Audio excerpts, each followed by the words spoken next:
Луиза Хей. Емдеп жазатын аффирмациялар. Әрбір өткен жылдан рахат аламын.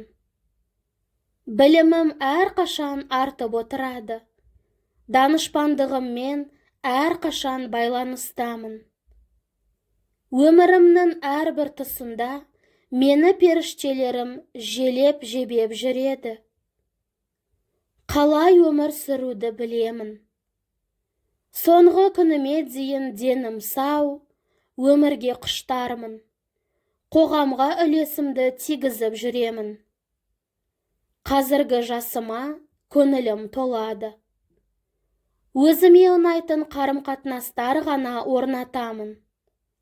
Маған қажет байлыққа қол жеткіземін. Жеңіске қалай жетуді білемін. Қолымнан келгенше өмірге үлесімді қосамын. Мен махаббат, қуаныш, тыныштық және шексіз данышпандықтан тұрамын. Бар болғаны осы.